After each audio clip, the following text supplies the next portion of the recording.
De quoi je me mêle sur rmc.fr et 01net TV. François Sorel. De quoi je me mêle donc sur rmc.fr en version audio, version vidéo sur 01nettv.com et sur YouTube aussi bien évidemment.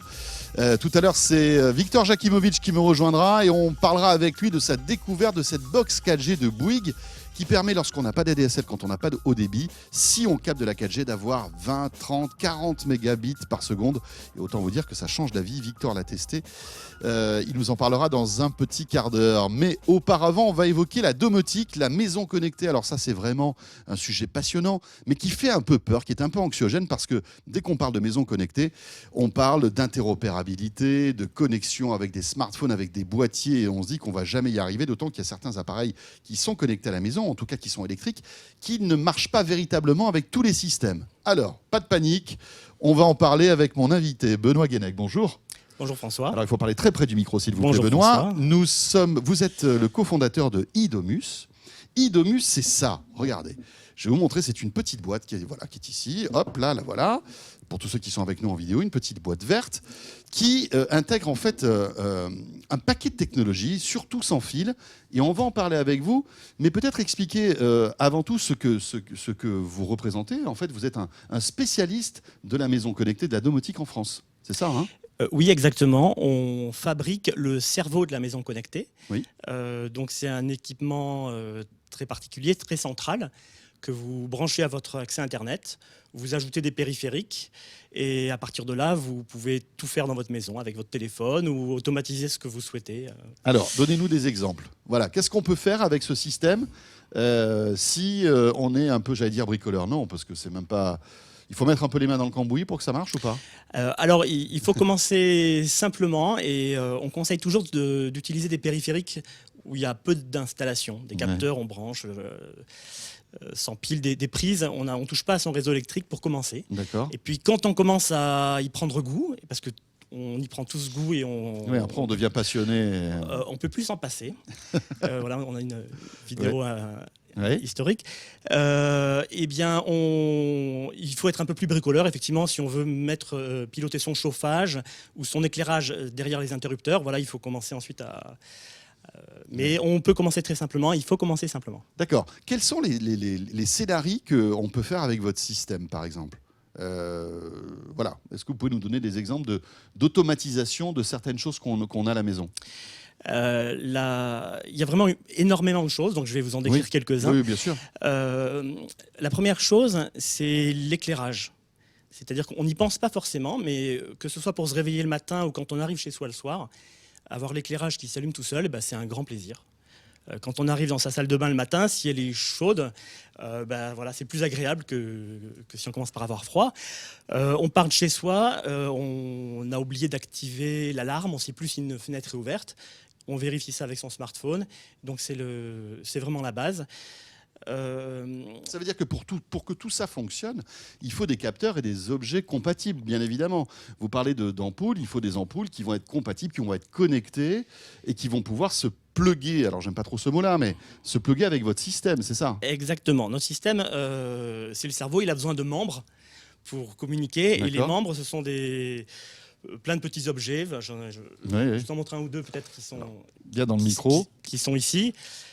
Voilà, c'est des prises simples à installer, des capteurs de mouvement, des choses très simples, effectivement, qui sont nécessaires pour construire votre usage, pour piloter votre... J'ai pas parlé de la sécurité, mais c'est quand même... j'en ai pas parlé en premier, mais c'est quand même un usage assez important. De la sécurité, c'est-à-dire la surveillance de la maison. La surveillance, voilà. Le fait d'être averti si, par exemple, il y a une intrusion dans la maison, des choses comme ça, c'est ça? Est-ce qu'il y a quelqu'un? Est-ce que les enfants sont rentrés de l'école? Il y a beaucoup d'usages sur la présence. Oui.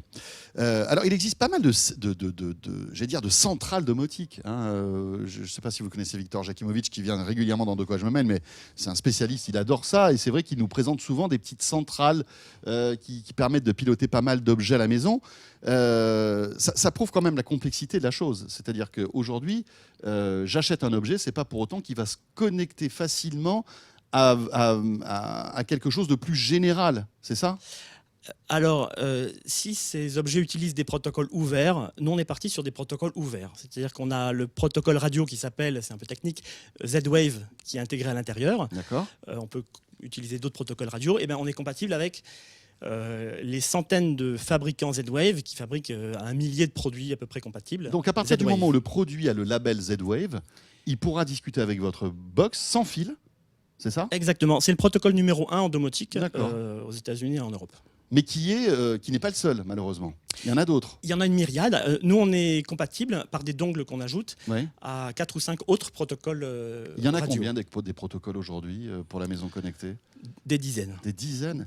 Les, comment- les protocoles actifs, il n'y en a pas tant que ça. Mais comment vous expliquez ça? Comment se fait-il qu'il n'y ait pas il n'y ait pas une espèce de consortium qui mette tout le monde d'accord pour qu'il y ait un seul système? C'est l'avis des normes et je pense qu'il y a des enjeux industriels qui ont fait que ça n'a D'accord. pas pu aboutir comme ça. Oui, c'est Voilà. vrai que nous, le français, en plus, on est un peu spécialiste des normes un peu particulières aussi. Mais les choses peuvent évoluer. Nous, on est très agnostique par rapport au protocole radio. Mhm. On est compatible avec tout ce qui est ouvert. C'est-à-dire qu'il y a des fabricants qui ne veulent pas ouvrir leur protocole.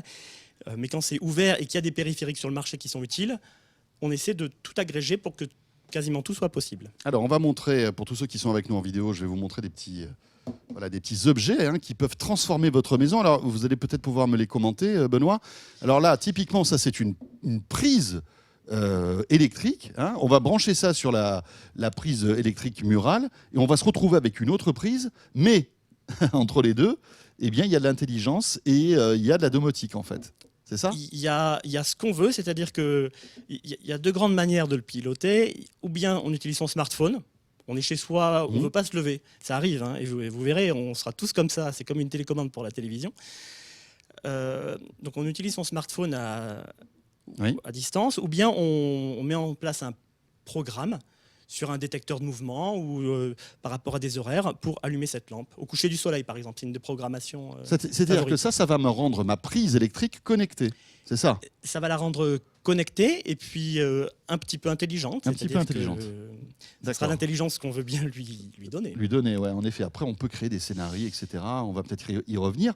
Mais donc, après, la télécommande, c'est le smartphone. C'est-à-dire que si j'achète votre box, je vais pouvoir aussi télécharger une appli. Tout à fait. D'accord? iOS, Android? Et même Windows. Et même Voilà. Windows Phone aussi? Oui. Ah oui, vous avez bien travaillé quand même.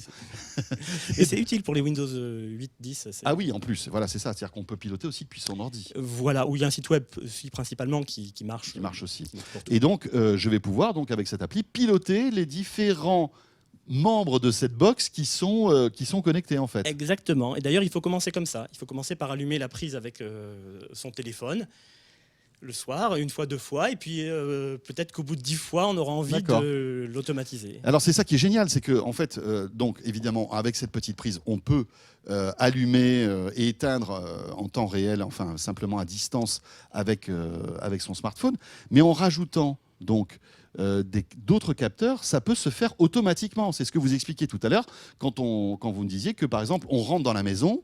Eh bien, la lumière s'allume. Ou alors, le soleil se couche, la lumière s'allume, en fait. Exactement. Ce sont des capteurs qui vont piloter, en fait, ce petit objet. Tout à fait. Pour réaliser cet allumage au coucher du soleil, il faut ajouter une programmation sur notre site web.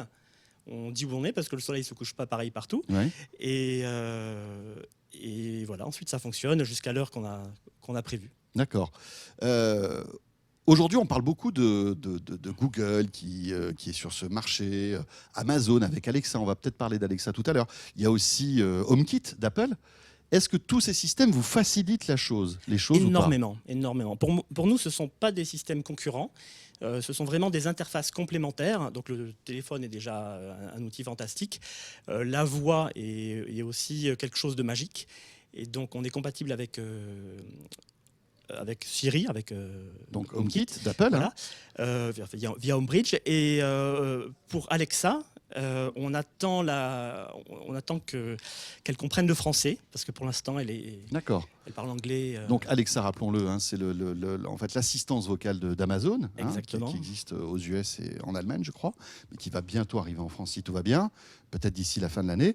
Et donc là, c'est la voix, c'est-à-dire qu'on va pouvoir commander ces objets avec la voix, en passant par votre box. Exactement.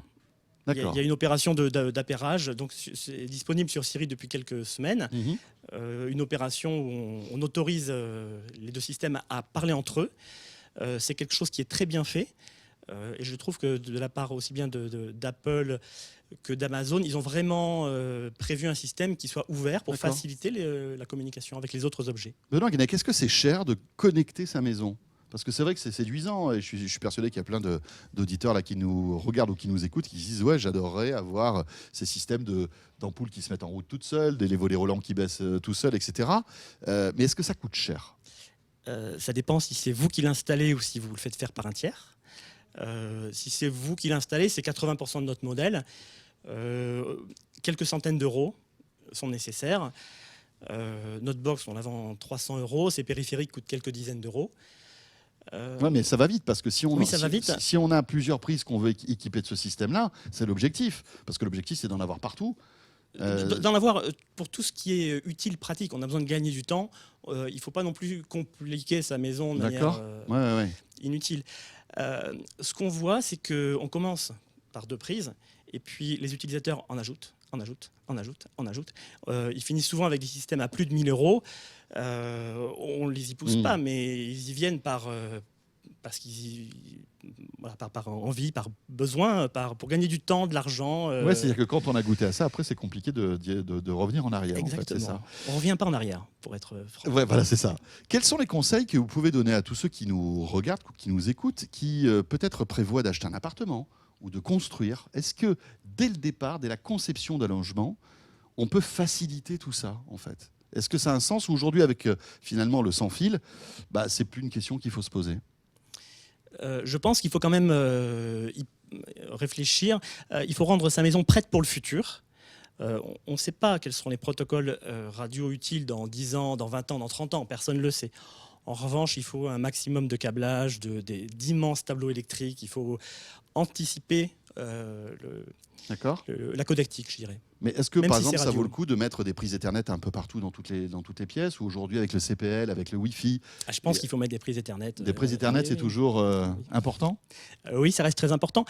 Les caméras, notamment, ont une définition qui est de plus en plus importante. Oui. Donc, aussi importante que quand vous regardez un film. Donc voilà, si vous avez 10 caméras chez vous, vous voyez bien qu'il vaut mieux avoir du câblage, du bon câblage.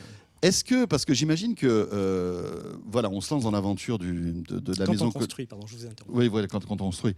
J'imagine que quand on commence à s'intéresser à tout ça, on doit avoir des tonnes de questions. Et là, le support doit être hyper important parce que moi, j'arrive pas à faire dialoguer un objet. J'ai une clim d'une marque, je voudrais savoir si ça fonctionne avec votre système, etc. Est-ce que on trouve très facilement sur Internet aujourd'hui de l'information ? Est-ce que vous assurez un suivi en fait de tout ce que vous proposez à vos clients ? C'est une très bonne question. On considère que notre mission, c'est de vendre cet objet, les services cloud qui vont avec, et d'assurer le support, donc avec une documentation qu'on essaie d'être aussi riche que possible. Et on répond également à énormément de demandes.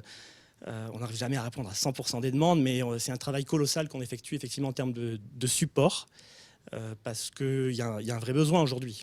D'accord. Très bien. On parlait d'alarmes, de surveillance, de volets roulants, etc. Est-ce que vous avez des remontées des utilisateurs de vos box ? Qu'est-ce qu'ils font avec ces box-là ? C'est quoi la killer app, l'usage premier qu'ils font avec ? Ils connectent quoi en premier à la maison ? Souvent, c'est la sécurité.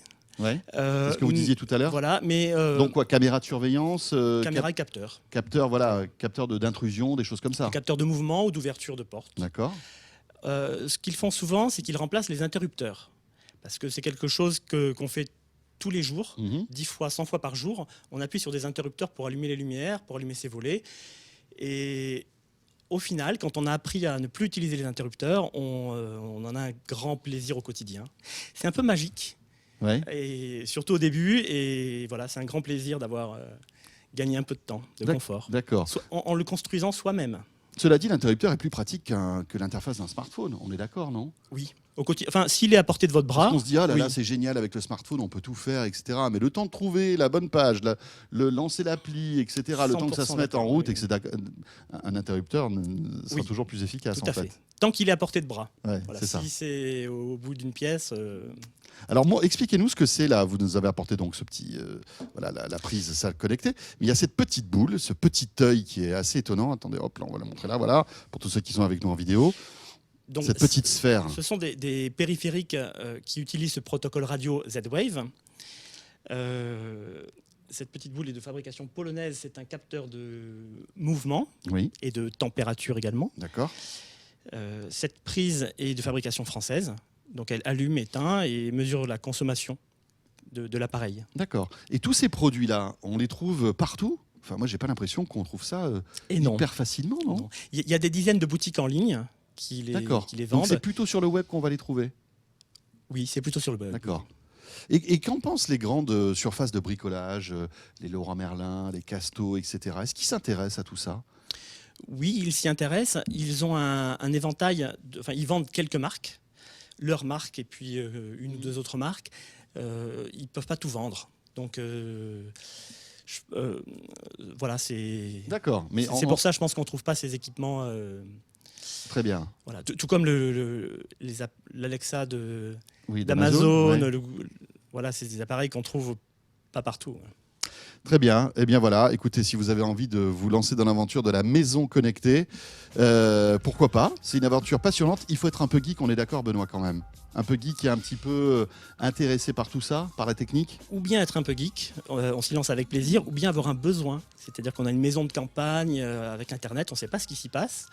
Et voilà, où on a un besoin chez soi, et on a besoin, on cherche, on écrit domotique sur Google, et puis On déroule. on s'implique. Voilà. Voilà, on s'applique. Bon, vous allez passer peut-être quelques week-ends entiers à connecter tout ça. Mais après, c'est vrai que la satisfaction de voir que ça fonctionne, hein, c'est plutôt agréable. Oui, c'est un plaisir magique, et puis on s'en lasse pas. Voilà. Voilà, si vous voulez en savoir plus, alors bien sûr, il existe pas mal de box, hein, on disait, qui existent sur le marché. L'une des meilleures, et je ne le dis pas parce que Benoît est avec nous, c'est celle-ci. C'est donc la Idomus qu'on peut trouver partout, enfin sur le web, enfin sur votre le site. web, il y a des dizaines de Idomus. sites qui Voilà. vendent ça. Bien sûr, et puis après, il faut acheter les petits accessoires. Prévoyez quand même un budget parce que tout ça peut, malgré tout, très vite monter en chiffres. Hein, mais vous n'êtes pas obligé de tout de suite connecter toute votre maison. Vous pouvez commencer par des petits scénarios et monter en puissance petit à petit. Merci beaucoup, Benoît. Un grand merci d'avoir introduit la domotique. Eh ben, Venir écoutez, aussi, voilà, mais c'est un sujet qui nous passionne et qu'on évoque intéressant. régulièrement. Et l'avoir avec cet angle-là, c'était super intéressant. Merci beaucoup, Benoît Guenec, donc d'Idomus. Merci de votre invitation. Vous restez avec nous. La suite de quoi je me mêle dans un instant, et ce sera avec Victor Jakimovic. On va parler de 4G, mais attention, une box 4G que vous gardez à la maison, peut-être à la campagne, et qui vous permet, dans certains cas, d'avoir des débits autrement plus intéressants que la DSL. À tout de suite. De quoi je me mêle sur rmc.fr et 01net TV.